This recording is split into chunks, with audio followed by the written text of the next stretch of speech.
Hey there, guitar fanatics. You know, scales are one of those things that we have to practice to reach our full potential as lead guitarists. But scale practice can get pretty tedious pretty quickly, and overdoing scale practice can lead to our attempts to solo and improvise sounding like, well, scale practice. What I'm going to show you today is a way to practice scales that will help you not only learn the fretboard in a more organic way, but it's going to get your mind, your ears, and your fingers used to playing melodies and motifs instead of just linear scale patterns. It's a really fun way to practice. It's almost more like a game than what we would normally think of as practicing. Not only coming up with these melodies and motifs, but trying to play them musically. Practicing like this is going to do wonders for your ability to solo and improvise no matter where you might find yourself on the neck of the guitar. And hey, if you like what we're doing on the channel, check out my Patreon page. There's a link down below. We get more in depth with the things that we talk about here on YouTube, and we provide tabs, diagrams, and backing tracks. Okay, let's get into this melodic soloing hack. Let's start by taking a look at the C major scale and how we might normally go about practicing it. Here's a 2-octave, 3-note per string pattern with the C root at the 8th fret of the low E. And here's the same 2-octave C major scale, but this time with the root at the 3rd fret of the A string. Now, something I've been practicing for years, and you probably have too, is to move through the scale, starting a new 2-octave pattern on each of the 7 notes of the scale.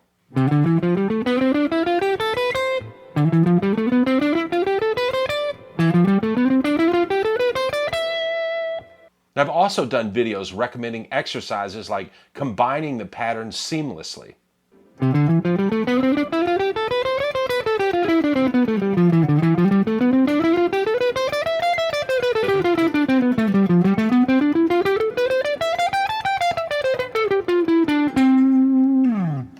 And I still totally believe that this should be part of your practice routine. But soloing is far more than just scale patterns.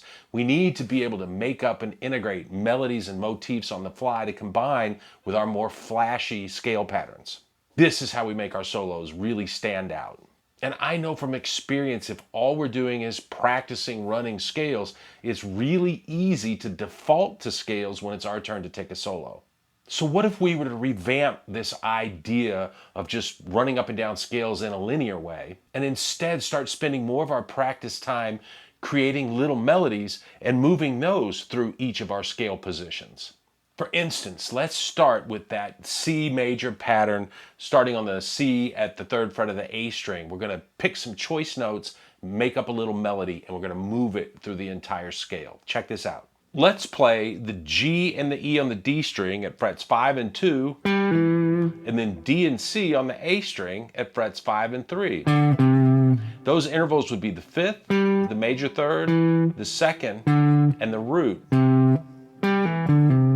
It's a simple but nice sounding motif, and now we're going to move it up and we're going to apply that same sequence with the D note as our root. So this time we'd have the notes A, F, E, and D. We started on the 5th again, but this time we've got a minor 3rd in the pattern, so it's a little different. There's a bigger stretch there. And then moving our melody to fit over an E root, we're going to have the notes B, G, F, and E. So again, we've got the 5th and again the minor 3rd, but now we've got a flat 2nd, which is only, as you would know, 1 fret above our root. So the pattern changes again. These patterns are going to change a little bit as we move around the neck due to the different root note of each pattern and the corresponding intervals. We've got different whole steps and half steps. So this is what makes this such great practice. Let's play our motif all the way up the fretboard. We're going to adapt our patterns, and so that we're going to end up with each of the 7 notes of the major scale as the root of this little motif. Here we go.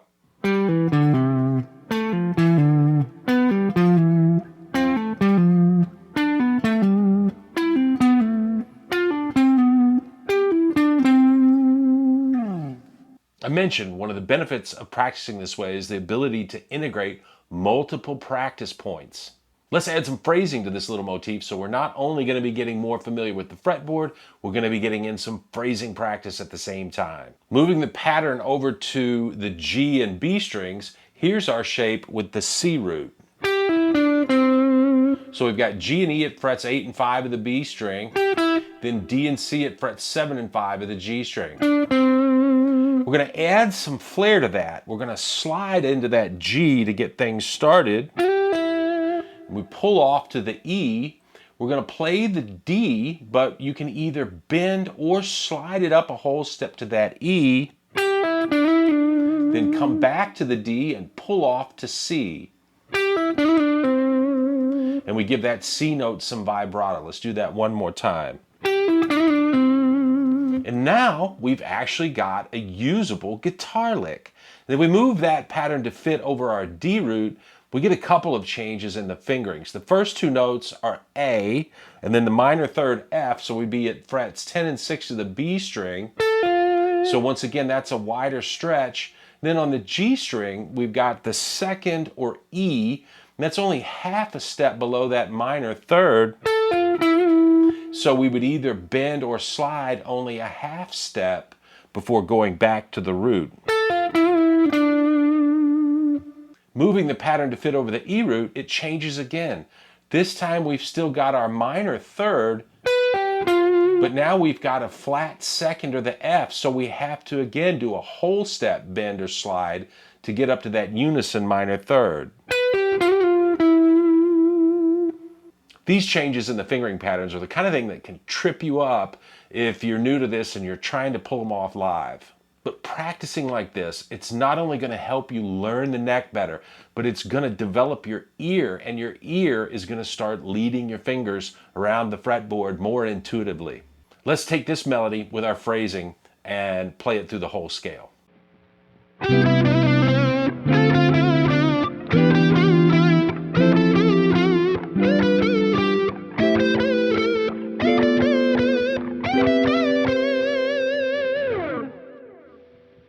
Okay, let's try another one. Let's use the formula, and we're starting on the C here. We're going to use root, third, fourth, third, sixth, and the fifth. So over the C, that would be C, E, F, E, A, and G. Now, making sure that we watch for the different whole step, half step combinations, the major thirds and minor thirds. Let's run this thing through the entire scale. And again, we're starting with the C note at the third fret of the A string.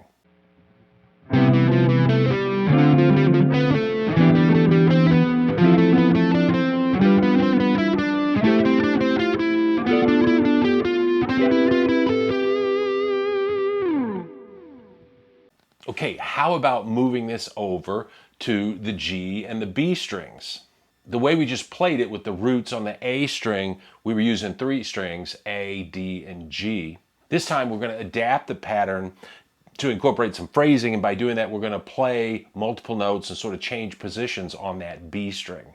So we've got C and E at the 5th frets of the G and B strings. F is at the 6th fret of the B string, back to E. Now A is going to be all the way up at the 10th fret of the B string, but we're going to get to it by sliding from the G at the 8th fret up a whole step. And we're going to finish by pulling off back to G and giving that note some vibrato.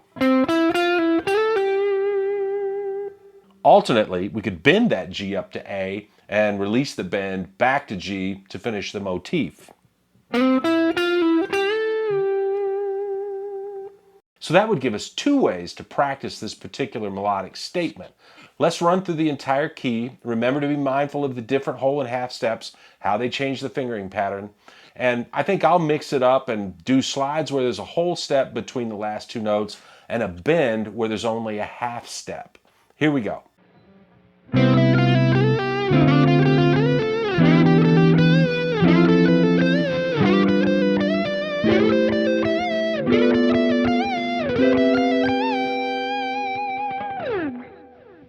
Okay, how about one more melodic pattern, and let's make this one a longer one. What if we play root, 2nd, 3rd, 5th, 7, 9, 7, root, 9, and 10.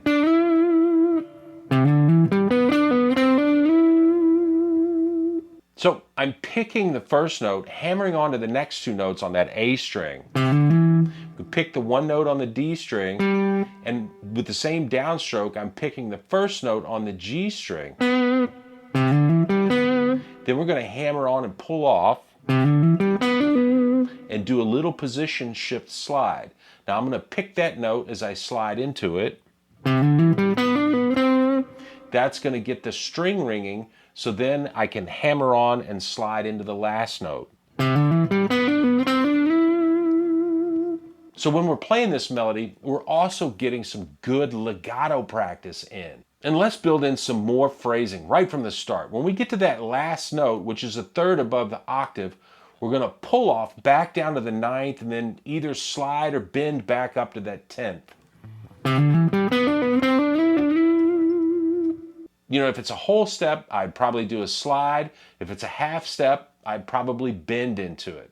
And we definitely want to add some nice vibrato to that last note. Putting that all together, our melodic pattern would sound like this. And of course, we're going to run that pattern through the entire scale. Here we go.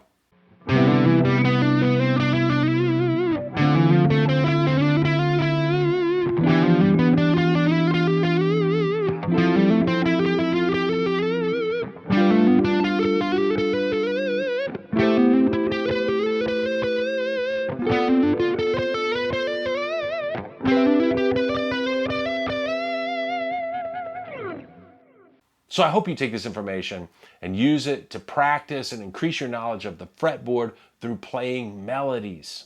The more you practice this way, the better and better you're going to get at creating these melodies on the fly. You're going to develop your ear, you're going to develop your confidence, and I'm going to bet that you find yourself going for it more if you're playing live, because your ability to play the things you hear in your head is going to skyrocket. Thanks for watching, and I'll see you soon.